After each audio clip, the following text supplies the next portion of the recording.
கடல் கடந்து சென்றாலும் தீ நடுவே நடந்தாலும் புயல் சூழ்ந்து எழுந்திடும் காரிருளை நீ கடந்திட நேர்ந்தாலும் உன்னோடு நான் இருப்பேன், உன்னோடு நான் இருப்பேன். அஞ்சாதே, கலங்காதே. இயேசுவில் அன்பிற்கினியவர்களே, இன்றைய நாள் உங்களுக்கு இனிய நாளாக அமையவும் இறைவனின் ஆசீரும் அருளும் உங்களோடு தங்க உங்களை நான் வாழ்த்துகிறேன். Praise the Lord. இயேசுவுக்கே புகழ், இயேசுவுக்கே நன்றி. அன்பார்ந்தவர்களே, இன்றைய உலகிலே இந்த கலாச்சார உலகம் வேகமாக ஓடிக்கொண்டிருக்கிறது. எதை பிடிக்க போகிறோம், எந்த இடத்த போய் அடைய போகிறோன்னு தெரியாமவே the world is moving faster than ever before. முன்னொரு காலத்தை விட இன்றைய காலம் இன்னும் வேகமாக ஓடிக்கொண்டிருக்கிறது.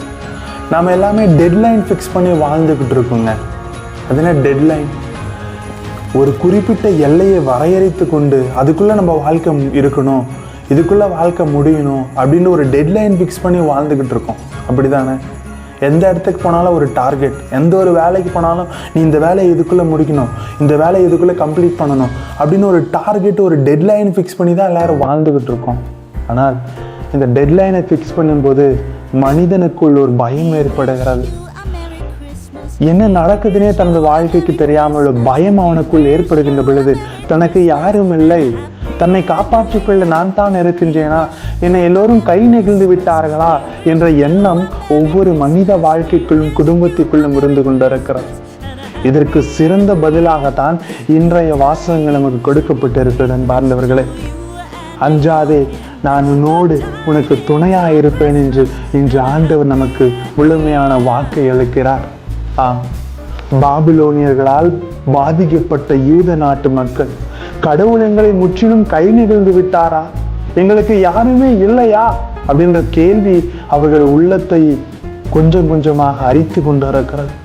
இதோ நான் இருக்கிறேன், அஞ்சாதீர்கள் என்று ஆண்டவர் வார்த்தை அவர்களை தேற்றுகிறது. அன்பார்ந்தவர்களை, திருமுழுக்கு யோவானை விட இந்த உலகில் யாரும் மிக உயர்ந்தவர்கள் கிடையாது என்று ஆண்டவர் கூறுகிறார். இப்படி நம்ம வாழ்க்கையில நாம எப்பயுமே ஒரு டெட்லைன் ஃபிக்ஸ் பண்ணி நமக்கு யாருமே இல்லைன்னு தவித்து கொண்டிருக்கிற நேரத்துல ஆண்டவரது வார்த்தை உங்களையும் என்னையும் தேற்றுகிறது. அன்பார்ந்தவர்களே, யோசுவா புத்தகம் 1:9 சொல்லுகிறது, வீறுக்குள் துணிந்து நில், அஞ்சாதே, கவலைப்படாதே, ஏனெனில் உன் கடவுளும் ஆண்டவருமான நான் நீ செல்லும் இடமெல்லாம் உன்னோடு இருப்பேன் என்று சொல்லுகிறார். இன்னைக்கு இதுதான் கடவுள் நமக்கும் சொல்றாரு. அன்பார்ந்தவர்களே, சில நேரத்தில் நம்ம யாருமே இல்லாத இடத்துல தனிமையா இருப்போம். சில நேரத்தில் நம்ம கண்ணை கட்டி காத்துல விட்ட மாதிரி இடம் தெரியாம நமது வாழ்க்கையை தெரிந்து கொண்டிருப்போம். ஆனாலும் இந்த வேளையிலும் எல்லா சூழ்நிலையிலும் மனித நம்மள கைவிடலாம். இந்த மனித அதிகாரமும் மனித கட்டளைகள் நம்ம எப்பவுமே கைவிட்டலாம். ஆனால் என் தேவன், என் ஆண்டவராக இயேசு கிறிஸ்துவின் வார்த்தை ஒருபோதும் யாரையும் கைவிடுவதில்லை, கை நெகிழுவதும் இல்லை. இதைத்தான் ஆண்டவர் என்று கற்றுத்தருகிறார். அன்பார்ந்தவர்களை, இணைச்சட்ட புத்தகம் 7:21 அழகாக சொல்லுகிறது, நம் கடவுளாகிய ஆண்டவர் நம்மோடு உள்ளார், ஆற்றல் மிகு கடவுள் அவரே என்று சொல்லப்படுகிறது. ஆற்றல் வாய்ந்தவர் உங்களோடும் என்னோடும் இருக்கின்ற பொழுது எதற்கு நாம் அஞ்ச வேண்டும், எதற்கு நாம் பயப்பட வேண்டும்? ஆனால் இந்த உலகிலே பயமும் அச்சமும் நாம் ஒரு எல்லையை வரையறைத்து கொண்டு அதிலே துன்பத்தை அனுபவித்து கொண்டு இருக்கிறோம். Don't fix deadline. The deadline cannot change your life. That can be sometimes the problem. அந்த டெட்லைனை நாம் ஃபிக்ஸ் பண்ணி வச்சுட்டு ஐயோ நம்ம வாழ்க்கை இங்கே தானா அப்படின்னு யோசிச்சுட்டு இருந்தீங்கன்னா life is not going to be happy. ஆனால் வாழ்க்கையில் எல்லோருக்கும் எல்லாமா இருக்கிற நம் கடவுள் உங்களோடு இருக்கிறார்.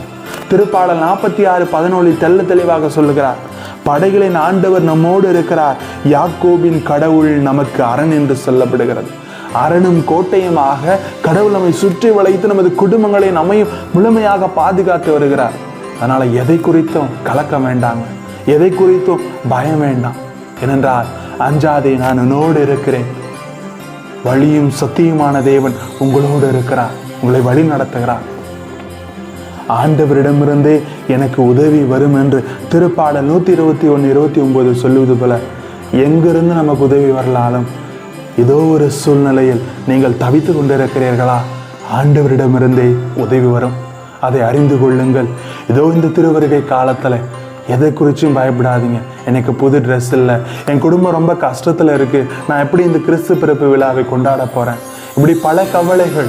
நான் எப்படி இந்த மாதம் கடனை கட்ட போகிறேன், நான் எப்படி இந்த மாதம் தேவையை பூர்த்தி செய்ய போகிறேன், இப்படி பல தேவைகள் பல பயங்களிலே நாம் டெட்லைனை ஃபிக்ஸ் பண்ணி அந்த டெட்லைனுக்குள்ளே நம்ம வாழ்க்கையை அழித்து கொண்டு இருக்கிறோம்.